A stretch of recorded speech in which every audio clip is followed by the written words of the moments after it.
Hobbs ने कहा था नॉलेज इज़ पावर, ज्ञान ही शक्ति है। अगर आपके पास नॉलेज नहीं है तो आपके पास कुछ नहीं है।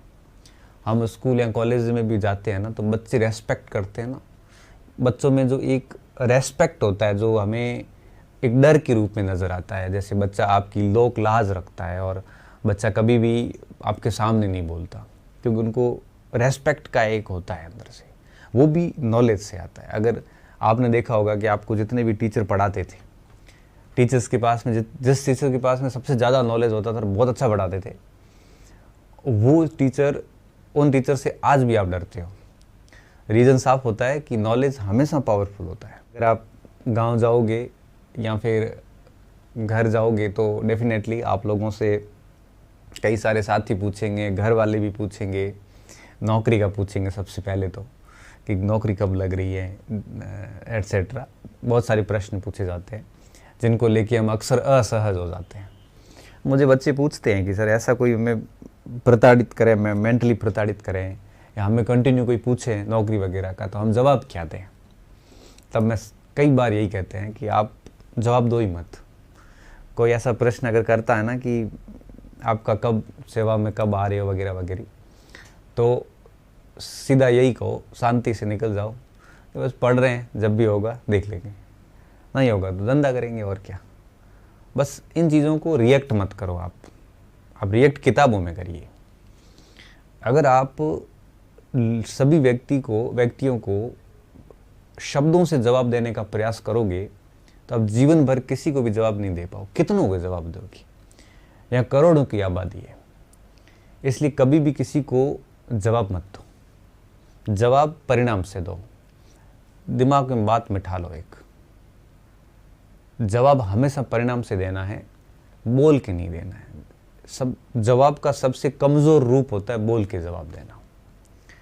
तो जब भी आप कहीं जाओ और अगर ये सारी चीज़ें आती है, तब बोल के जवाब नहीं देने हमारे को कुछ महीने बाद में जैसे ही मौका आएगा तब आप करके जवाब दे देना बढ़िया तरीके से, और सभी को एक साथ जवाब मिलेगा। काल परिणामशील है, मैं हमेशा कहता हूँ, और वो परिणाम देता है। चाहे आज दो, चाहे 2 महीने बाद दो, चाहे वो 1 साल बाद दो, परिणाम ज़रूर देगा। और जैसी आज मेहनत करोगे वैसा कल परिणाम निकलेगा। इसलिए सिंपल सा मैटर है, खामोश रहो। खामोशी बहुत कुछ बयां करती है आदमी की। खामोशियाँ गंभीरता को दर्शाती है। खामोशियाँ एक व्यक्ति के अंदर के भावों को दर्शाती है।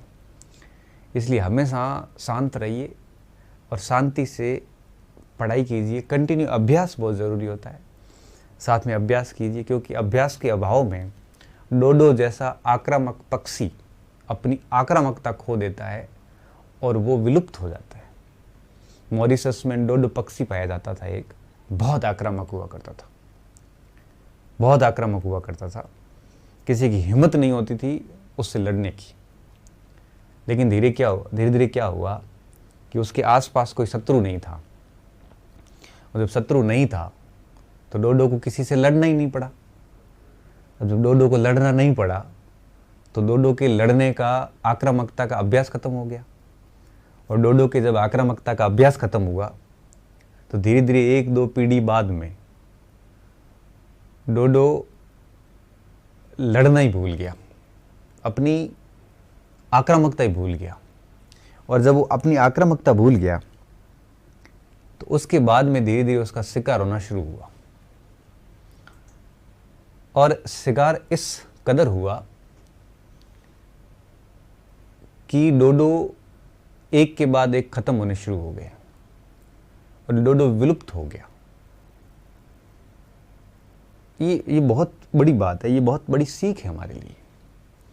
इसलिए कहते हैं कि शत्रु भी होना ज़रूरी है, विपक्ष भी होना ज़रूरी है, और विरोधी भी होना ज़रूरी है, आलोचक भी होना ज़रूरी है। तभी हम हमारी आक्रामकता को हमेशा बनाए हुए रखेंगे, नहीं तो अपनी आक्रामकता भूल जाएंगे। क्योंकि अगर आप हमेशा ऐसे कंफर्ट जोन में रहोगे, कंफर्ट जोन का मतलब होता है जब आदमी हमेशा अच्छा महसूस करता है। जैसे कोई तृतीय श्रेणी या यूँ कहिए कि शिक्षक बन गया, उसको लग रहा है शिक्षक ही ठीक है, बस वो अपने कंफर्ट जोन में, रिस्क लेना ही नहीं चाहता। जो व्यक्ति रिस्क नहीं लेना चाहता उससे हम कहते हैं कि वो हमेशा कंफर्ट जोन में रहना चाहता है, अपने अपने सीमाओं में रहना चाहता है। अब अगर आपके आसपास कोई शत्रु ना हो, कोई आलोचक ना हो, तो व्यक्ति हमेशा कंफर्ट जोन में रहता है। और कंफर्ट जोन में जो व्यक्ति रहता है वो कभी आगे नहीं बढ़ सकता, वो अपने कभी दायरों को पार नहीं कर सकता, वो कभी सीमाओं को तोड़ के असीमित नहीं हो सकता, वो कभी भी उन ऊंचाइयों को नहीं छू सकता जिन ऊंचाइयों के वो हकदार है। तो हमेशा वो अपने कंफर्ट जोन में रहता है। लेकिन अगर आपके आसपास में कई सारे प्रतिद्वंद्वी, प्रतिस्पर्धी, आलोचक है, तो वो हमेशा जैसी बातें करेंगे उससे आप कंफर्ट जोन से अगर बाहर आ जाते हो तो निश्चित रूप से आप बहुत कुछ कर सकते हो। कंफर्ट जोन से बाहर आया हुआ व्यक्ति बहुत कुछ हासिल करता है।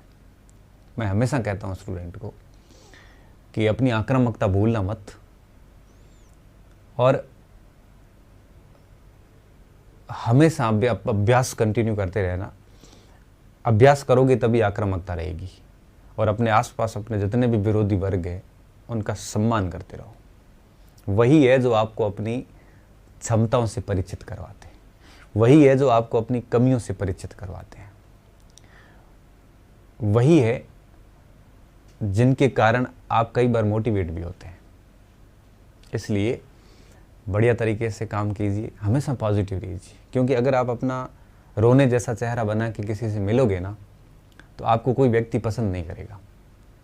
आप सोचिए कि आप अगर बहुत ज़्यादा नेगेटिव होकर मेरे पास आओगे, मैं एक बार सुन लूँगा आपको, दूसरी बार आओगे दूसरी बार भी सुन लूँगा। अब बार बार आप ऐसे उतरा हुआ मुंह लेके आओगे तो मेरे को आपसे नफरत हो जाएगी। मतलब कैसा व्यक्ति है ये, जो अपनी समस्याओं को भी झेल नहीं सकता, जबकि भगवान ने सबसे बेहतरीन बुद्धि मानव को दी है। और वो व्यक्ति अपनी समस्याओं के कारण हमेशा से उतरे हुए मुंह में ही रहता है, और जब भी किसी के पास बैठता है तो अपनी रुदन गाथा शुरू कर देता है। ऐसे व्यक्ति किसी को पसंद नहीं होते। इसलिए मैं कई बार मेरे साथियों को कहता हूँ, मेरे विद्यार्थियों को कहता हूँ कि कहीं पर भी बैठो ना तो ऐसे पॉजिटिव बात कीजिए, रोने धोने की बात नहीं करनी। ऐसे करोगे तो आप सभी के मतलब आपको कोई चाहेगा नहीं। फिर अगर आप चाहते हो कि सब आपसे बात करें, आपको लोग सुने, तो आप एक काम कीजिए, कभी भी अपनी दर्द को हर किसी के साथ में मत बांटिए, आप बिखेरिए मत। ऐसे उदास चेहरा लेके घूमोगे, रुदन गाथा करोगे, कोई सुनने वाला नहीं है। उल्टे आप लोग आपसे नफरत करना शुरू कर देंगे। एक समय था जब मुझे याद है कि जितने भी इंश्योरेंस पॉलिसी करने वाले लोग हैं उनको देखते ही जो कर्मचारी वर्ग होता था बोलता था अब ये पॉलिसी करवा देगा। उनकी छवि खराब हो गई थी एक टाइप से। तो अगर आप इस टाइप से करोगे ना तो आपको निश्चित रूप से आप लोगों के चाहते कभी नहीं बन सकते। इसलिए कहते हैं पॉजिटिव रहिए, और जहाँ जाओ पॉजिटिव बात करो, नहीं होती है तो मत करो। दूसरी बात, एक चीज़ और ध्यान रखना, कई बार होता ऐसा है कि हम कहते हैं, पूछते हैं हमें कि सर सामने वाले को अच्छा कब लगता है, जब आप उसका सुनते हो। कई बार क्या हम दो चार लोग मिल गए तो हर व्यक्ति अपनी सुनाने में रहता है। अगर आप ऐसे अपनी सुनाते रहोगे ना तो आपको कोई सुनना पसंद नहीं करेगा। इसलिए कहते हैं कि बस दूसरों की सुनते जाइए, और मौका पड़ने पर एक आधा बारी शब्द बोल दीजिए। दूसरों की सुनोगे ना तो दूसरों को बहुत अच्छा लगेगा, आपका व्यक्तित्व तो बहुत अच्छा लगेगा। अगर आप अपनी गाथा गाते जाओगे तो किसी को आप ठीक नहीं लगोगे, ये भी मैं बता देता हूँ आपको। हमारी आदत क्या होती है, हम चार बैठते हम सभी अपनी अपनी रामायण शुरू कर देते हैं। इससे क्या होता है, सबको लगता है क्या मतलब शुरू कर दिया ये सब। दूसरा हमारा क्या रहता है, दूसरा हमारा ये रहता है कि हम हमारी प्रशंसाओं में खो जाते हैं। हम हमारी इतनी प्रशंसाएं कर लेते हैं, इतनी खूबियाँ बताते हैं, सामने वाला लगता है, सामने वाले को वास्तव में उसको लगता है कि मतलब यही भगवान है। जबकि एक साइकोलॉजी का सिंपल रूल्स है आप जो चीज़ ज़्यादा अपने बारे में बताओगे उसकी वैल्यू ख़त्म हो जाती है।